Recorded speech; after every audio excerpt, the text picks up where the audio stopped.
Good evening. Right now, in this country, there is an alarming trend of young people who are dying from unknown causes. Specifically, when we take a look at the numbers for the U.S. over the past 2 years, and these numbers, by the way, are coming from the Human Mortality Database, they show that starting in the year 2020, excess mortality rates began to skyrocket. Now, what excess mortality means is that these are people who, according to the government's own estimates, were not supposed to naturally die in a given year. Essentially, what the CDC does, and what the CDC equivalents in different countries throughout the world do, is that they look at the number of people who die every month, every year, and every season, and then they extrapolate out how many people they predict will die in a given year.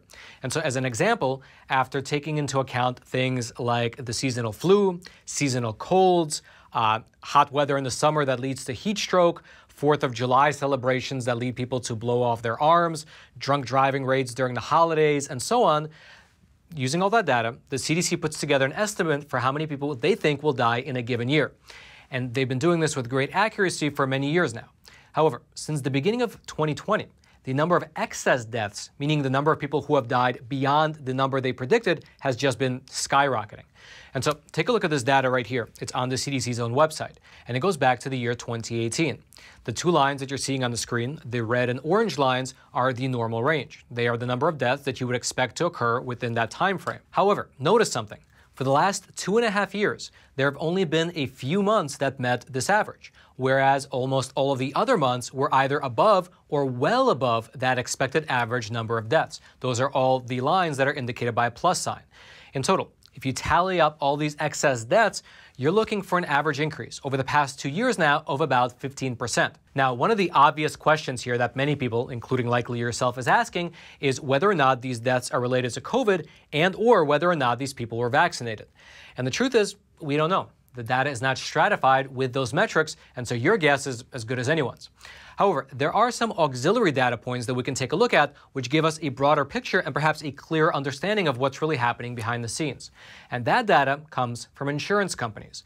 Because whether you love them or hate them, insurance companies have to be extremely rational and very clear-eyed about things like excess mortality, because calculating how many people die and why those people die is directly related to their bottom line. And so let's take a look at the most recent data that was put together by the SOA Research Institute, which stands for the Society of Actuaries Research Institute. The report was released about 2 months ago, back in August of 2022, and it's titled the Life COVID-19 Mortality Survey Report. And what they did with this report was compile as much data as they could from 20 of the largest group life insurance companies here in the US, and then compare the mortality rates during the period of the pandemic to the period before the pandemic, or what they refer to as the baseline period. And here's at least part of what they found. Quote, December 2020, August 2021, and September 2021 each had very high incurred mortality spikes of 40% or more, whereas the other 21 months ranged from a low of 5% excess incurred mortality to a high of 29% excess incurred mortality above baseline. Now notice something there, ranging from a high of 40% to a low of 5%, but nowhere in that range is it below 0%, meaning that all the months, they have a range, but none of them were either average or below average. They were all above average. It just was a range of how much. Furthermore, in terms of the overall average of how much above average it was, here's what they wrote, quote, the 24-month period of April 2020 through March of 2022 showed the following group life mortality results. Estimated reported group life claim incidence rates were up 20% on a seasonally adjusted basis compared to 2017 to 2019 reported claims. Meaning that when you look at the average, excess deaths were up 20%. Now, of course, some of that can be attributed to COVID itself. However, a good amount isn't. To get an idea of the ratio, take a look at this chart here, showing a comparison between the years of the pandemic and the baseline. And as you can see, from the second quarter of 2020 up until the first quarter of 2022, death benefits were up 133.2% over the baseline, meaning that there was about 33% more deaths than average. However, the number of COVID deaths above the baseline was only 20%, meaning that if we subtract the deaths that were labeled as straight COVID, then the number of non-COVID deaths over the previous baseline is 112.7%. Or in other words, according to this data, almost 13% more excess deaths occurred during this period of time for which COVID was not a stated reason. And of course, if you've been following the news for a while, then you know that because somebody is stated to have died from COVID, very often that was them having died with COVID rather than from COVID. But setting that aside, it's still about 13%. So then obviously, the next question is this: what's the reason? And that is not such an easy question to answer, as this report itself states that many of these deaths are from unknown causes. Here's specifically what this report writes in a subsection titled Cause of Death. Quote, "Cause of death continues to be difficult to study because a significant delay is seen in assignment of this parameter during the claim adjudication cycle. In the first quarter of 2022, for example, an incidence rate of 1.04, over 25% of first quarter incidents, is still attributable to claims with unknown causes of death as of March 31st, 2022, which comprises both reported claims without diagnosis and unreported claims. In 2020 and early 2021, the unknowns appear to have settled at 4% to 5% of total incidents. Meaning in plain English that what is considered unknown within the first quarter of this year sits right now at about 25%, but as more of these individuals get diagnosed post-mortem, it'll likely settle to be about 5%. However, what's perhaps even more shocking is that within this data, some of it is stratified by age, and it shows that for Americans aged 35 to 44, it quite literally doubled. But keep in mind that this was a report put together by aggregating data from many different life insurance companies. And so perhaps we can get a deeper view if we dig into some specific companies. For instance, Lincoln National is currently the 5th largest life insurance company here in America. And according to their recent company report, well, they have seen a 163% increase in death benefits that were paid out under their group life insurance policies. Specifically, within their annual statements, over the past 3 years now, here's what Lincoln National paid out in death benefits under their group life insurance policies. In 2019, which was the year right before the pandemic, it was a little over $500 million. In 2020, which is when the pandemic began, they paid out approximately $548 million, which is about a 9% increase. However, in 2021, which was the second year of the pandemic, as well as the first year of the mass vaccination program, which saw almost 260 million Americans get the shot, Lincoln National paid out a whopping $1.4 billion. If you do the math, that is a 164% increase over the previous year. Now, it is worth mentioning that this percentage is for the total dollar amount that the insurance claims paid out. It's not the number of claims themselves, meaning this doesn't actually spell out how many more deaths were represented. It wasn't that there were 163% more deaths, it was 163% more dollars. However, we can do some back of the envelope math to get a rough estimate of how many people that represents. According to the Society for the Human Resource Management, the average death benefit for employer-provided group life insurance is 1 year's salary.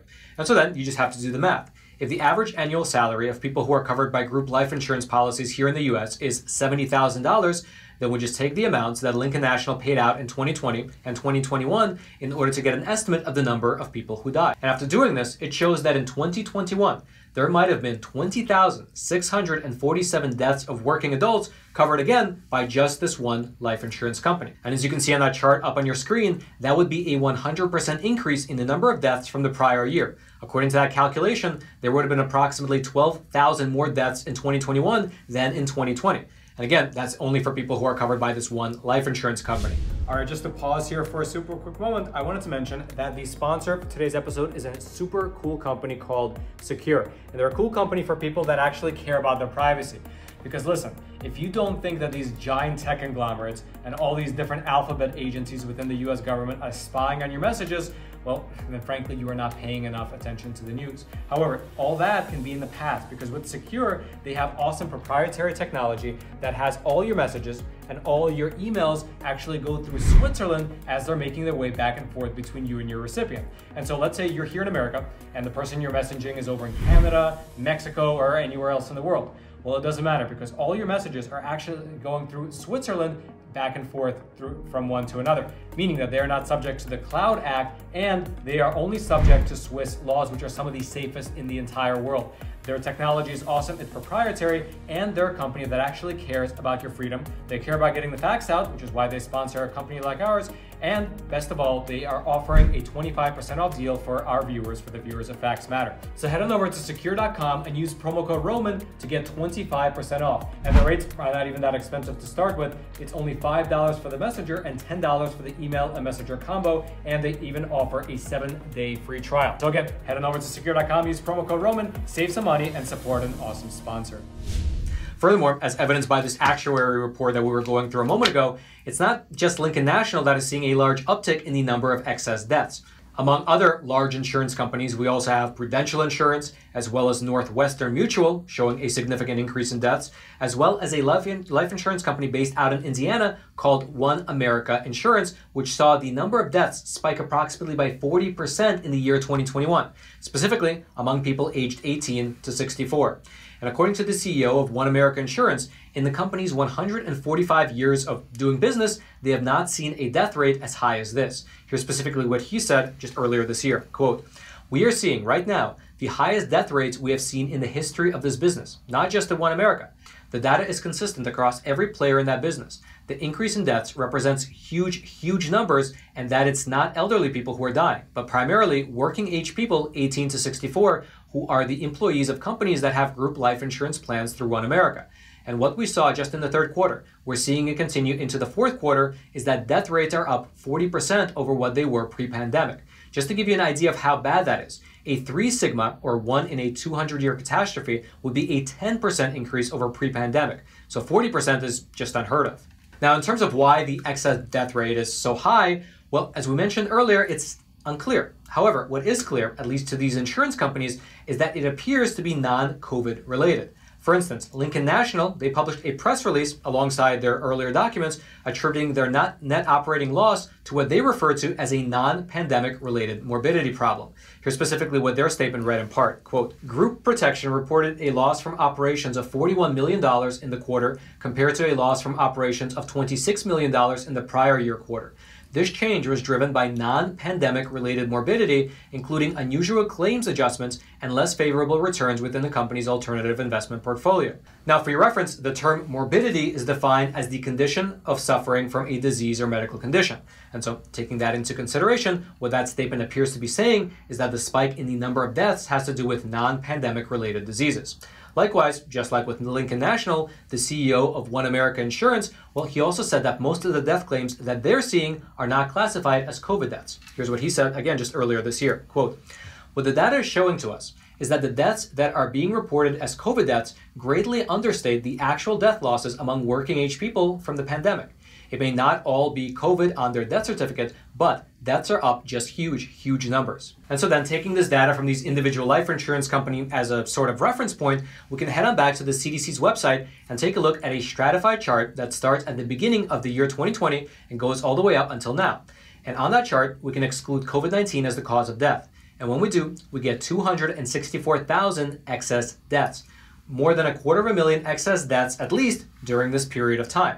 Now again, in terms of why this is happening, there are 2 points that I'd like to highlight. Well, there are actually 3 points that I'd like to highlight, but one of the points is not really YouTube friendly, and so therefore we'll just focus on 2. The first one has to do with the increase in synthetic opioid overdoses. The number of overdoses here in the US over the past 2 years has increased dramatically, going up 30% between the years of 2019 and 2020, and then another 15% between 2020 and 2021. In fact, just last year alone, according to the CDC's own data, over 107,000 people have died as a result of overdoses. And again, that was just in the year 2021 alone. And as you can see from this chart up on your screen, the number of fentanyl overdoses experienced a huge uptick in 2020, just as the lockdowns began and just as people across the country started losing their jobs. And this increase was so dramatic that it led to the almost unbelievable situation where, starting at the end of 2021, overdoses became the #1 cause of death among US adults aged 18 to 45. Furthermore, outside of overdoses, these excess deaths might also be related to things like cancers, high blood pressure, diabetes, as well as other chronic diseases which went undiagnosed because, if you remember, during the lockdowns, people were discouraged from going to regular doctor visits. And so again, if you remember back in the year 2020, the people who were pushing back against these lockdowns, they were warning that school closures would lead to lower test results, while closed doctors' offices would lead to an uptick in diseases that went undiagnosed. And indeed, as you've likely experienced for yourself, due to the lockdowns, what wound up happening was that most non-essential doctor appointments were either canceled or postponed for long stretches of time. And therefore, many people, well, they did not go for their regular cancer screenings, and therefore, perhaps, their cancer went undiagnosed, which led to higher stages of cancer once it did get diagnosed, and perhaps even more deaths. Now, the question is, did those cancer deaths lead to an uptick in excess death numbers? That's not exactly clear because we just don't have the stratified data from the CDC. Furthermore, the other question that I'm sure many people are wondering is how many of these excess death individuals were vaccinated versus unvaccinated. We also don't have that data. Now, I'm not saying that that data is relevant, but I'm just saying that we don't have it. Basically, all we know is that more people died than expected. Many pieces of evidence point to a lot of these deaths not being COVID related, And by and large, the media is choosing to ignore this. And also the fourth point is that it's not just an American phenomenon. In fact, most developed countries that keep these sorts of records, well, we're seeing a similar trend play out over there. Whether those countries are in Western Europe, in the Nordic sphere, in Australia, in New Zealand, they are almost all universally seeing a trend of a sharp rise in excess mortality rates. For instance, here's a clip of a member of the European Parliament explaining how the European Union's excess mortality rate was up 16% higher than several previous years. There's another issue right now raised all across Europe. The excess mortality rate. According to Eurostat, in the month of July, the excess mortality rate all across European Union went up 16% more than the average of 2016 and 2019. Now, if you look on the map here, this is released by the Eurostat. It's not from us. If you look on this map, you will see that the countries with the highest vaccination rate have right now the highest mortality rate. So obviously we ask, is there a connection between being vaccinated and having a higher mortality rate? Everybody's avoiding answering this, I would say, logical question. And so the big question is, what exactly is going on here? Well, that part is not exactly clear. And of course, I don't get into speculation, I only report to you the facts. And the facts are, according to these documents, on average, insurance companies are seeing a 20% increase in excess mortality, while the CDC and the governments of other nations across Europe and Australia, New Zealand, etc. are reporting closer to a 15% spike in excess mortality. If you'd like to comb through either the government data or the life insurance company data that we went through in today's episode, all those links will be down there in the description box below. And furthermore, I'd love to know your thoughts on all this content. What do you think is actually leading to this increase in excess mortality?